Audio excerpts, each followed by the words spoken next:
everyone, welcome. My name is Lisa Bassini and I'm from a company called The Baking Coach. Today we are making pretzel dogs. Yum.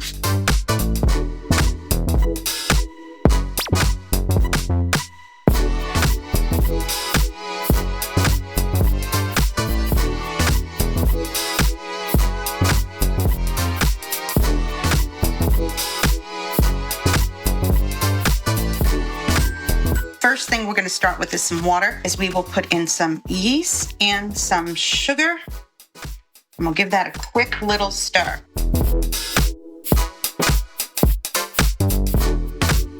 And now flour.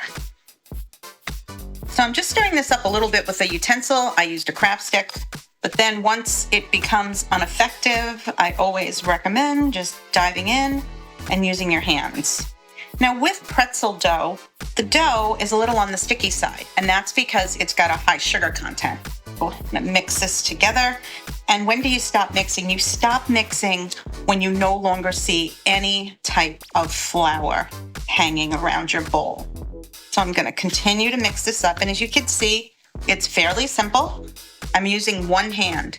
I find when you're mixing doughs, if you mix two hands, it just makes a bigger mess. So use one hand and use your opposite hand just to hold the bowl in place, and that gives you a much better mixing advantage. Okay, so I'm gonna knead this in the bowl until it's smooth. This process would take about another 5 minutes of me doing this motion, but we have a lot to cover in this little video, so I'm going to quickly, let's say this was all, and it pretty much is, incorporated just like that.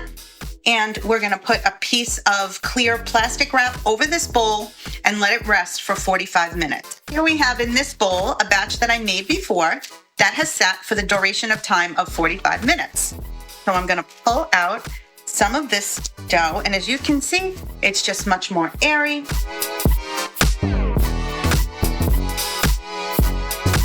The next thing I would want to do at this time is turn my oven on to 450 degrees. Yes, these cook at a very high temperature.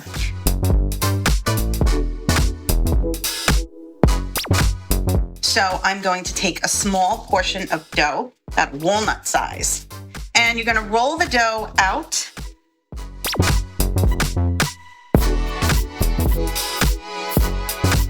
Have a little bit of extra flour on hand, just a small pinch. You don't want to bite into flour. Then what you want to do is you're going to make it into a slight tube.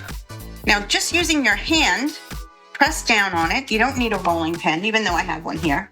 And here I have a hot dog, and this is one hot dog cut into 4 pieces, but these were really long hot dogs. So it would be normally, I cut some a little smaller, about that size. It's up to you. So I'm gonna place my hot dog here, and then I'm going to tightly roll my pretzel dough around my hot dog. So you can hardly see it, okay? But then as it bakes, the dough kind of puffs away. I'm gonna place that onto my greased cookie sheet. I'm gonna show you that again. I'm gonna take a small piece of the pretzel dough, about a walnut size, roll it into a tube, just like that, pressing down. This is very important. If you don't roll this tight enough, what happens is your blanket is separated from your pig, and you don't want that to happen. So here, I'll take this bigger one this time. And I'm gonna put it down, and then as I'm rolling it, I am also stretching it and rolling it around and around and around. There we go. And you always wanna put the seam side down.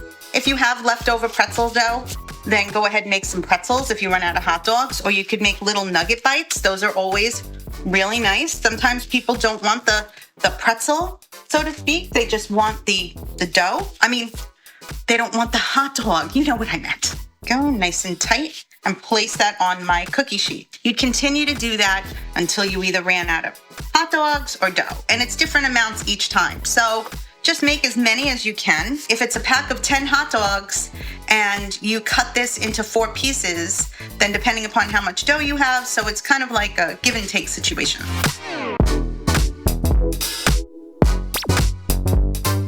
In this bowl here is a very important step.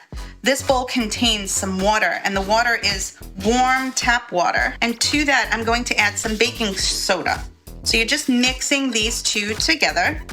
And then right before these go in the oven, so you want to make them all, and right before they go into the oven, you're going to dip your pretzel dog into the solution of baking soda and water. Did you know that baking soda is a browning agent? Yes, baking soda has a lot of jobs. It can clean, it's a browning agent, it helps baked goods rise. It's very busy, very, very busy. And for the cost, and it does so many wonderful things, I think it's severely underpriced, but that's just my opinion.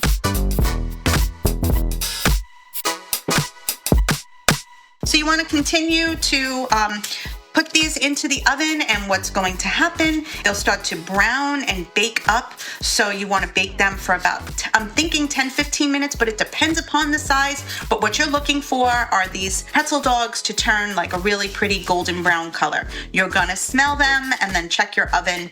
The first time I would check my oven is about in 10 minutes, and then just let them go until you want them as well done as you like.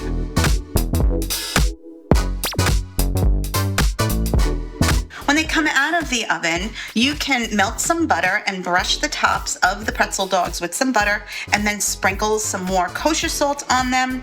You don't have to do that. They're delicious without all of that, so the choice is really yours. But what I do recommend is allowing them to cool in the tray for a bit. You don't want to bite into a hot pretzel dog. You can get a mouth burn, so let them sit for about 15 minutes on the tray before you serve them. Take them out of the tray, put them in a dish. You could serve them with some deli mustard, or people like ketchup, or you could even make some honey mustard, any kind of dipping sauce. My children like barbecue sauce, so endless possibilities there. But this is a yummy, yummy snack. So enjoy making them, enjoy eating them. And if you have any questions, you can reach out to me at thebakingcoach.com.